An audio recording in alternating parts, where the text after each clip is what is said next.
ప్రభువునందు ప్రియమైనటువంటి దేవుని బిడ్డలారా, మన ప్రభువును రక్షకుడైన యేసుక్రీస్తు యొక్క మహిమగల నామంలో 50 మందికి నా హృదయపూర్వకమైన వందనాలు తెలియజేస్తున్నాను. దేవుని కృపా కరుణ కటాక్షలను బట్టి 2 మాసాలు దాటుకొని 3వ మాసంలోనికి ప్రవేశించుటకు ప్రభు మనకి ఆయుష్ను ఆరోగ్యమును అనుగ్రహించినందువలన ఆయనకే మహిమ ఘనత ప్రభావములు కలుగుడుగాక. ఈ దినము లేఖనాన్ని మీరు పరిశీలించినట్లయితే ప్రభు నాకు అనుగ్రహించినటువంటి అమూల్యమైన మాటను మీ దృష్టికి తెస్తూ ఉన్నాను.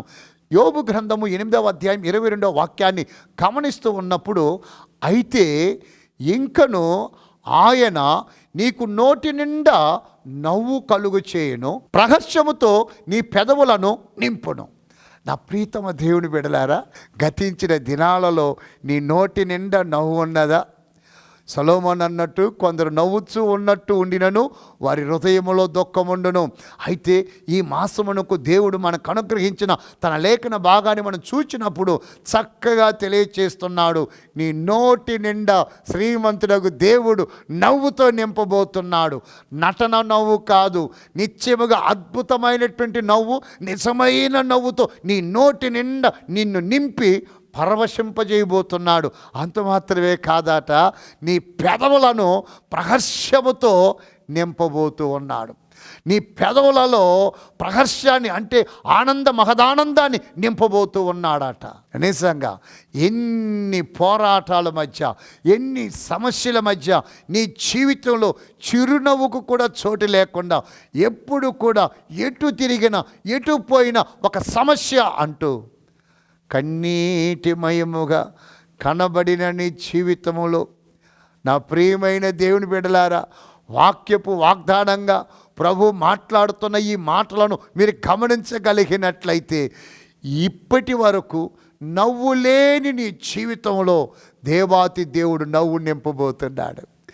ఎవరి వలన నీ నవ్వును కోల్పోయావో, దేని వలన నీ సంతోషాన్ని కోల్పోయావో, ఏ పరిస్థితిలో ప్రహర్షాన్ని కోల్పోయావో, ఇప్పుడు ఆయన అంటున్నాడు, కోల్పోయిన వాటన్నిటిని దేవాతి దేవుడు మరలా నీకు అనుగ్రహిస్తూ, ఇది మొదలుకొని శ్రీమంతుడకు దేవుడు నీ నోటి నిండా నవ్వు కలుగు చేసి నీ పెదవులలో ప్రహర్షమును అంటే మహదానందమును అనుగ్రహించి నిన్ను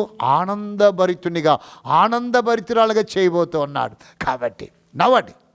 శ్రీమంతుడకు దేవుడు మీ ప్రతి బాష్పాలను తుడిచి, మీ ప్రతి చింతను వైదొలిగించి, మీరు ఎల్లప్పుడూ నవ్వుచూ ఉండినట్లు మీ నోటిని నింపబోతూ ఉన్నాడు. నీ నోరు బాగుగా తెరవము, దాన్ని నింపేదని చెప్పిన దేవుడు ఆయన కృపలతోనూ నవ్వుతోనూ నిన్ను నింపాలి. అంటే నా ప్రియమైన బిడ్డ, నీ నోటిని స్తుతులతో నింపు, నీ నోటిని స్తుతులతో నింపు. You begin to praise him. నువ్వు ఆయన స్తుతించడానికి ప్రారంభించు. నిశ్చయముగా చదవబడిన లేఖన భాగములో చెప్పబడిన మాటల ప్రకారమే శ్రీమంతుడకు దేవుడు మీ నోటి నిండా నవ్వు కలుగు చేసి, మీ పెదవుల నిండా ప్రహర్షముతో నింపి, ఆశీర్వాదాలతో, క్షేమముతో, సమాధానముతో మిమ్మలను అలంకరించుడుగాక. ప్రార్థన. పరిశుద్ధుడు వగు తండ్రి, మా రక్షక, మీకు వందనములు నాన్న.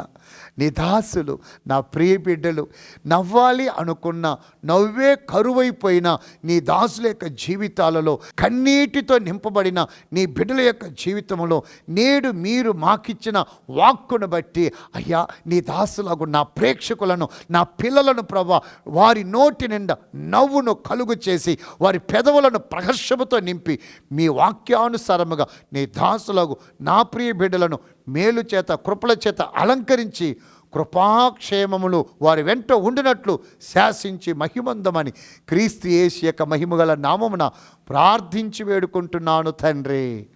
ఆమేన్. మన ప్రభువైన యేసుక్రీస్తు నుండి కృపా సమాధానాలు ఆయన మేఘారుడై మధ్యాకాశంలో ప్రత్యక్షమయ్యేంత వరకు మీకు తోడై నడిపించును గాక. ఆమేన్. ఆమేన్. దయచేసి ఏడవకండి, నవ్వండి. శ్రీమంతుడకు దేవుడు మీకు నోటి నిండా నవ్వు కలుగు చేసి, మీ పెదవులలో ప్రహర్షమును అనుగ్రహించి, కృపాక్షేమములు మీకు అనుగ్రహించునుగాక. God bless you.